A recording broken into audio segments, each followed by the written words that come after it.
It's Wednesday, April 24. In the headlines, the national minimum wage to be increased by 15%. In business news, plans afoot for a luxury tourism market in St. Thomas.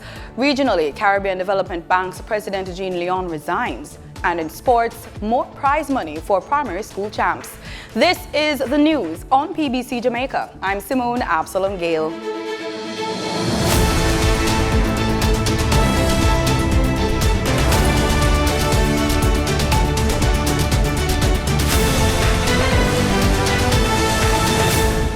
The national minimum wage is to be increased by 15% to $15,000 per 40-hour work week from the current $13,000 per week effective June 1, 2024.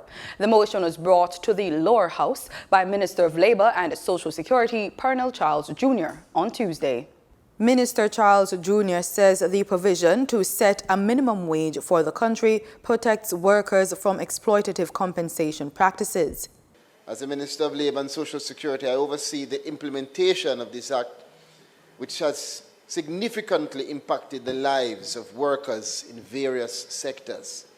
Over the years, we have introduced various orders under Section 3 of the Act, including the National Minimum Wage Orders, which is used to set a wage for all sectors, including our domestic workers, and the Minimum Wage Industrial Security Guards Orders, which is used to fix a minimum wage for persons employed as security guards to organizations who provide industrial security services.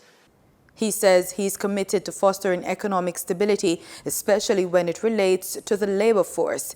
He notes that it is in executing that function that the minimum wage is being increased.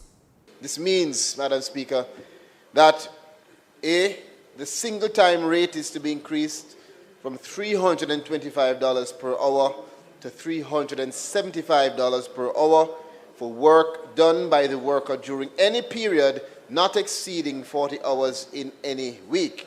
Time and a half rate is to be increased as well. From $487.50 to $562.50 per hour for work done in excess of 40 hours in any week. And double time is to be increased from $650 to $750 per hour for work done by the worker during any period on a rest day or on a public holiday. The wages for security guards have been moved from $14,000 per week to $15,000 per week. It is important to clarify, Madam Speaker, that the wage increase for industrial security guards applies solely to the basic rate. As such, this increase does not currently encompass any adjustment to allowances and insurance benefits. Subsequently, the prevailing rates will remain. Commuters in Portmore St. Catherine should be seeing 12 new Jamaica Urban Transit Company buses serving the dormitory community. This follows the arrival of the compressed natural gas units in the island on April 10. JUTC Corporate Communications Manager Kimberly Gardner says the additional buses will result in a reduced wait time for commuters on routes serviced by the Portmore depot. The deployment of the new buses comes as the government moves to modernize the public transportation sector and alleviate some of the challenges experienced by commuters. Minister of Telecommunications and Transport Daryl Valls had announced in Parliament that another 100 CNG buses are being procured and are expected to arrive in Jamaica by the end of June. Under God, the Jamaican educational philosophy embraces diverse learning capacities and styles, aiming to nurture each learner's full potential. This opening statement introduces the education philosophy as coined by the Ministry of Education and Youth. Minister Favour Williams recently confirmed the completion of this philosophy, which encapsulates the guiding principles behind the ministry's Transforming Education for National Development initiative. Danita Rodney tells us more. A recommendation of the Jamaica Education Transformation Commission Report 2021, also known as the Orlando Patterson Report, is that we widely promote an education philosophy which sees learning as a collaborative interaction between teachers, students, and the curriculum, and pursue efforts to ensure widespread acceptance. That was Education Minister Favour Williams. She was addressing last week's post-cabinet press briefing. In her statement, Mr. Williams said the decision on the philosophy was reached following extensive consultations with education sector stakeholders. Following extensive consultations with key stakeholders, including students, student leaders, parents, members of the church community, teachers, principals, education officers, and other technocrats, and discussion at Cabinet. All of this took a whole year for us to go through. This morning, we are pleased to announce that the education philosophy for Jamaica has been finalized. It has been disseminated to the education system. Minister Williams said the ministry is depending on stakeholders to bring their philosophy alive. And just so Jamaicans are aware, the Schools Bulletin is the ministry's official communication channel to our principals, on whom we depend to further disseminate information that they receive in the schools bulletins to teachers and staff. We also are depending on our principals and teachers to bring the philosophy alive in the school communities via devotions, discussions, and other activities. Reporting for the news on PBCJ, I'm Danita Rodney. The Planning Institute of Jamaica, PIOJ, says Jamaica's economy grew by an estimated 1.9% in October to December quarter of 2023, relative to the corresponding quarter of 2022. Based on this trajectory, the World Bank says Jamaica's economy is expected to grow at 1 to 2% over the medium term. It also says the country's gross domestic product is worth $17.10 billion in 2022. But do you understand what GDP means and how that affects citizens? Let's examine the term with the JIS in this two-part feature.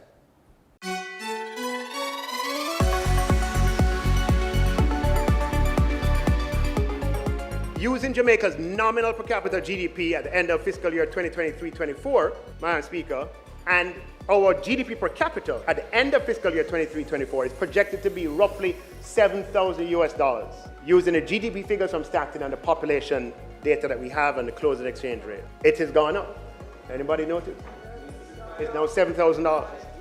But, Madam Speaker, we have a lot of catching up to do because Trinidad and Barbados, for example, are moving at the same time.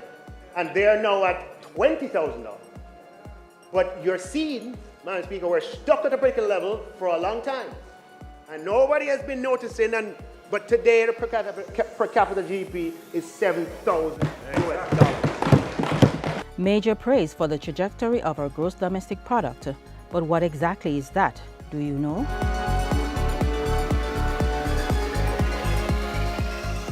Why are you going to put me on the spot like that? I really don't know. I really don't know. We don't say anything about it, honestly. Gross domestic product. No, I feel done. If I remember correctly, it's gross domestic product. I'm not very familiar with it, but I do know that it has something to do with the overall output of the economy, and I know that the better it is, then overall it reflects the quality of life that the citizens live. Well, thank you for that comment. And so there's no real easy way. I would say the definition, she's absolutely correct, that GDP is a gross domestic product of a nation or economy. When you look at what GDP is, it's really the spend, overall spend of consumers. You take into account all the investments in the country. You add in the government's spend, less the taxes that they have collected. And then you take into account a country's exports and imports.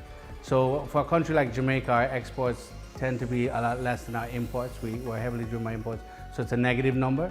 So when you take that from all of our consumer spending and our investments, you get to what they call a GDP, or gross domestic product. And this GDP is divided by the number of persons in the country to give the per capita or head count of the population. Now, sometimes you may hear nominal GDP or real GDP. Nominal GDP is the total value of goods and services produced within a given period annually. However, real GDP is adjusted to factor inflation, and that's really to say, can $1,000 purchase the same thing today that was purchased last year? There was a period within that time that there was no growth. In fact, there was a negative, right? And so when you look at it, and you look at the last couple of years, in particular coming out of COVID, it's quite encouraging, and it gives a good indication to economists where the trajectory of the economy is going, which is in the right direction, which really means that, you know, we're able as a country to pay our bills, you know, to service our debts, and to encourage productivity. Time now for the business report with Denise Williams.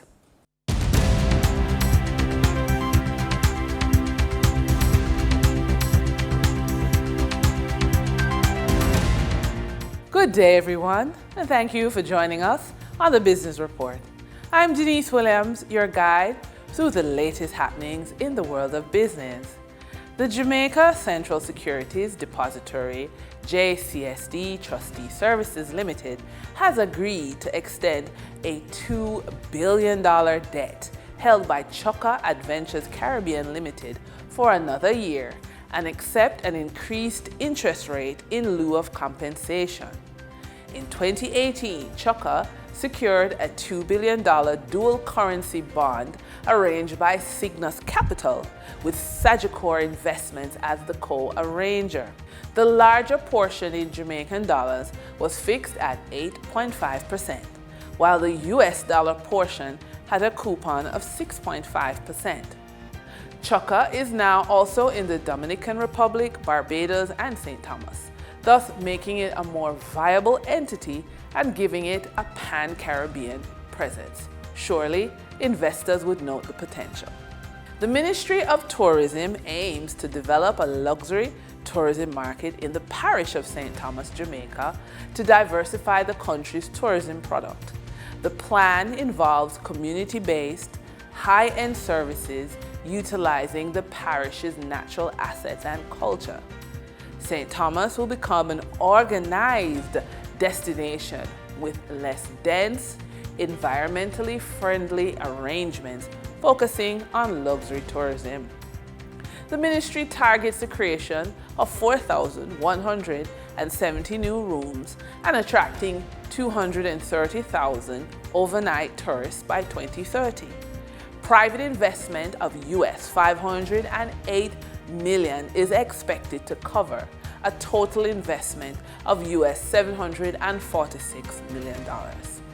During trading on April 23, 2024, on the main stock market representing companies with an asset value of $500 million or more, the top 3 traded stocks were Palace Amusement Company with 5,328,693 units, amounting to 40.94% of the market volume.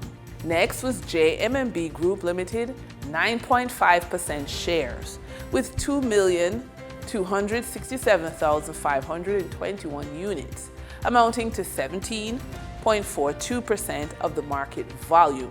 And then Wigton Wind Farm Limited, ordinary shares, with 1,340,859 units, amounting to 10.3% of the market volume.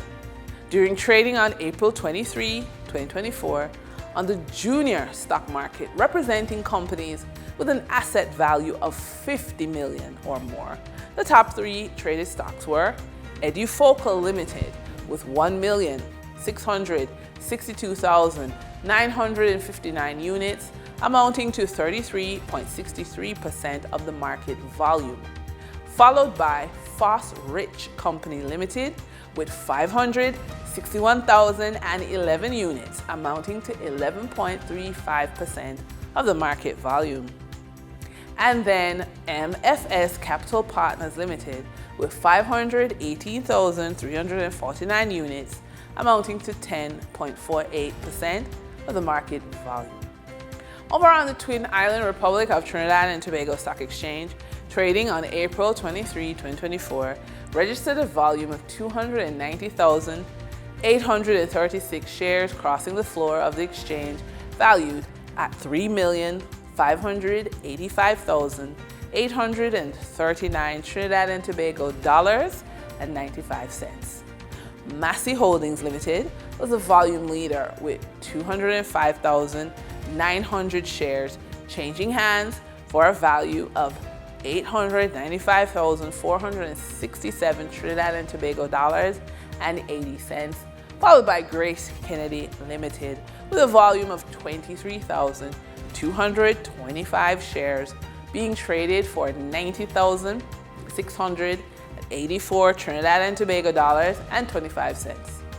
Moving from the money moves of investors, executives, and companies, we turn to the Forex market. On April 23, 2024, the Bank of Jamaica reported that $49.6 million was bought from Forex traders, while US $40.8 million was sold to Forex traders. Buying directly from the Bank of Jamaica, foreign currency traders sold the US dollar for $156.76 and bought the US dollar for $154.77. The difference between the buy and sell rate was $1.99, which represents a profit for Forex traders for every US dollar traded. Canadian Forex traders earned a trading profit of $3.05 from transactions with the Bank of Jamaica. The Canadian dollar was sold at $114.64 and bought for $111.59. For traders looking at the British pound, they pocketed a profit of $3.72, selling it for $193.45 and buying it for $189.73. For our credit report tip of the day, entrepreneurship often requires access to capital, whether it's through loans, lines of credit, or business credit cards. A strong personal credit score is crucial, especially in the early stages when your business may not have its own credit history. Lenders often consider the owner's credit worthiness when extending credit to small businesses. A solid credit score opens doors to financing opportunities, helping you turn your business dreams into reality. And with that, we wrap up today's business report. I'm Denise Williams. Appreciate your company. Stay well informed, stay ahead of the curve. Until our next update, take care. In regional news, Dr. Hyginus Jean Leon, president of the Caribbean Development Bank, headquartered in Barbados, has tendered his immediate resignation from his position within the regional financial institution. In a formal communication conveyed through his legal representatives, Dr. Leon expressed his belief that he would not receive fair treatment following his placement on administrative leave in January. The correspondence from his attorneys, spanning 3 pages, highlights Dr. Leon's assertion that the institution has forfeited its trust and confidence in him. The lawyers have set a deadline of May 4 for the regional financial institution to discuss an amicable separation. Leon, a native of St. Lucia, was placed on administrative leave until April due to an ongoing internal process for reasons the bank has not disclosed. Dr. Leon was elected during a special session of the CDB Board of Governors convened on January 19, 2021 to serve a 5-year term. He succeeded Jamaican-born Dr. Warren Smith, who retired in 2021 after a decade-long tenure as president. An increase in climate-related events like hurricanes, volcano eruptions, and other disasters could put the Caribbean at risk of losing access to reinsurance or, in the case of Barbados, affordable rates. CBC's Crystal Hoyt has the details. Increasing reinsurance premiums globally remain a concern for Prime Minister of Barbados, Mia Amor-Motley. The hikes in insurance costs come at a time when some insurers are taking even more drastic action in a number of places, withdrawing from states such as California and Florida because of the wildfires and flooding respectively. With the issue already hitting closer to home, I asked Prime Minister Motley about the implications. The Caribbean, given the climate crisis, is at risk. Yep. Tell me about the implications of losing access to reinsurance totally, or losing access to reinsurance at an affordable rate. Well, let me break it down simple. You're going to buy a house, you get a mortgage. You need a mortgage, you need mortgage insurance. If people can't get insurance for that, they're in trouble. Or the cost of the insurance is prohibitive, then you may not get the loan. If you can't get the loan, you'll have to go back to how people used to build houses in the past. Remember when people used to buy 50 blocks and put down, and another 50 blocks and put down? From a global perspective, Causeway Hen, Secretary General of the Insurance Development Forum, IDF, says access to reinsurance is critical. We have islands in the Caribbean that we know overnight lose 200% in terms of GDP. And as you said, insurance is very important because it's about how do you ensure there's access to financing that can help not only governments, but also people, communities cope. She notes that there are strategies on the table, but they would call for integration. The Caribbean actually pioneered the first multi-country risk pool in the world. And that was driven by the efforts of the Caribbean to really try to figure out how can they access, to your point, better insurance rates and increase just access to coverage across the Caribbean. Ms. Hen stresses the need to invest in resilience to reduce risks. The fact is that we are going to be seeing more and more increasing events, shocks happening.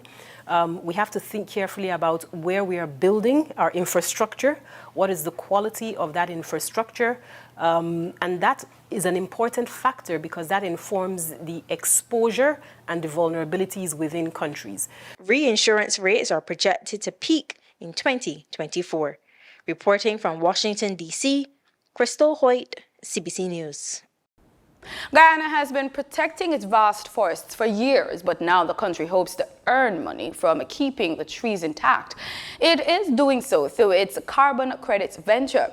Foreign Secretary Robert Prasad, while speaking on a panel focused on strategies needed to develop the Western Hemisphere, he said more countries should focus on Guyana's forest-saving plans. More in this report. The issue of climate for us also presents an opportunity, as with food. As I pointed out to. Take, for instance, we have determined that Guyana can be a model within our low-carbon development strategy, whereby, given our vast arable land, fresh water, we can become a solution in dealing with the food insecurity of the region, and we've started that program already. On energy, not only in the area of our great potential in hydrocarbons, oil and gas, we can also become a solution to the regions and the hemisphere energy insecurity, but also in renewables. In terms of dealing with the climate crisis too, we have our rainforests, which is intact the size of England and Scotland combined. And what we have been, our contribution in terms of mitigation globally, and what we are doing as part of the Amazonia project, as well as part of the rainforest in terms of the Tri-Basin Initiative that we've embarked upon, because we know that greenhouse gas emission, 1/5 of it comes from deforestation and land degradation. And therein we've seen ourselves as presenting a solution, and we've sought to develop a collaborative approach within the hemisphere, within the region. Guyana, we're strategically placed because we are also part of mainland continent, South America, but we're also part of the Caribbean community, consisting mainly of islands within the Caribbean Sea, and which was formerly the West Indies as such. And with our strategic position, we can offer that type of collaboration and that type of networking. In sports, the National Primary School Championships is set to take place at the National Stadium from May 23 to May 22, and Sports Minister Olivia Grange has announced an increase in the prize money for the regional legs leading up to the event. Minister Grange made the announcement during the event's launch at the National Indoor Sports Complex on Tuesday. The regional championships is set to engage more than 6,000 students from 133 participating schools will commence with the Eastern Championships at Stadium East on May 1, and Devon Biscuits is once again the title sponsor. The Western Championships will be held at St. Elizabeth Technical High School from May 9 to 11, and the final event will happen at the National Stadium. For the 3 regional championships, the school which finishes first will receive $350,000, an increase from last year's cash prize of $250,000.